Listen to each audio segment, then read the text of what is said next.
don't know a ton of big words. Like the other day my friend was like, "Oh, I've been procrastinating a lot recently," and I was like, "Oh, good for you." I should probably look that up, but I'll just do it later.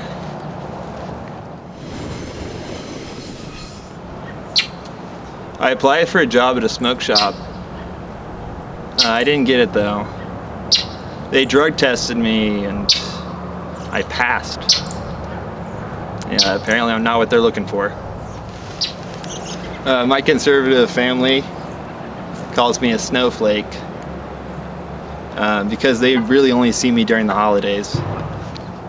I was raised Catholic, which is weird. It's kind of hard to be raised Catholic and not have the experience be totally weird. It was especially strange when I got into high school and I started going to like my Christian friends' churches, and those had like electric guitars and fog machines. They had like PowerPoint, which is crazy. Catholic church was different. There was like they had fog machines. Well, they were called incense dispensers. They made you a little woozy. There was also like the priest would wear like a robe, and he had like a wizard staff, which he, I believe, used to convert the bread into God. I believe that's what that was for. I don't know, I'm probably wrong. I didn't pay attention too much. I don't know, whatever. When I got into college, I started like looking into Buddhism, started reading about Buddhism. I thought it was really interesting. I started reading about the Buddha. This dude, he would only eat 1 grain of rice a day. His idea was that through suffering he could achieve enlightenment. And through doing this fasting, he learned that he was pretty hungry. I didn't really finish the rest of the article, but that's just like my interpretation. My grandfather was a hoarder. He would hoard. That's what that word means. And hoarders get a lot of shit, which I think is kind of dumb because they're the only people who aren't throwing all their trash in the ocean. And you know, I think they deserve a little bit more respect. My grandfather was a great man. We had to bury an empty casket though. We couldn't really find him underneath all those empty tissue boxes. Just an avalanche came down on top of him. I'm a tall person. I don't like being tall. I told this to my mom and she said, "No, it's a good thing. You should be proud. Stand tall, keep your chin up." And I said, "That's the exact problem, Mom. I have to keep my chin up. I'm terrified of heights."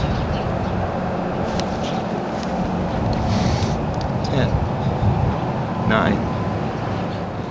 My mom's probably the strongest person I know.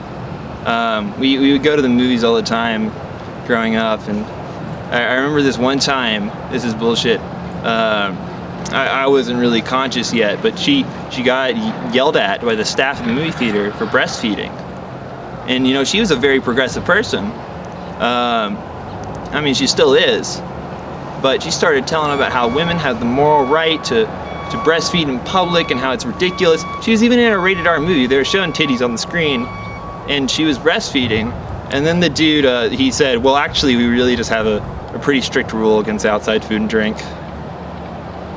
And that's how I got my first Diet Coke. I was really awkward, you know, with girls. The only time I can really talk to women is through a drive-through speaker. So like around middle school-ish, I didn't understand them, so I thought I'd observe, I'd study, I'd get them to trust me. You know, so I sat at their lunch table, and I learned. You know, it's kind of like Jane Goodall studying chimps. Well, it was more like if a chimp went and studied like Jane and all her girlfriends. I think that women are smarter than men, definitely, you know.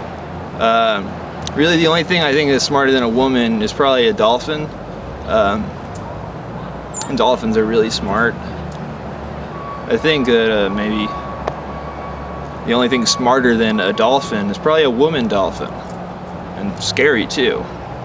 You know, because like a woman will text you and ask you where you're at, but a woman dolphin has echolocation.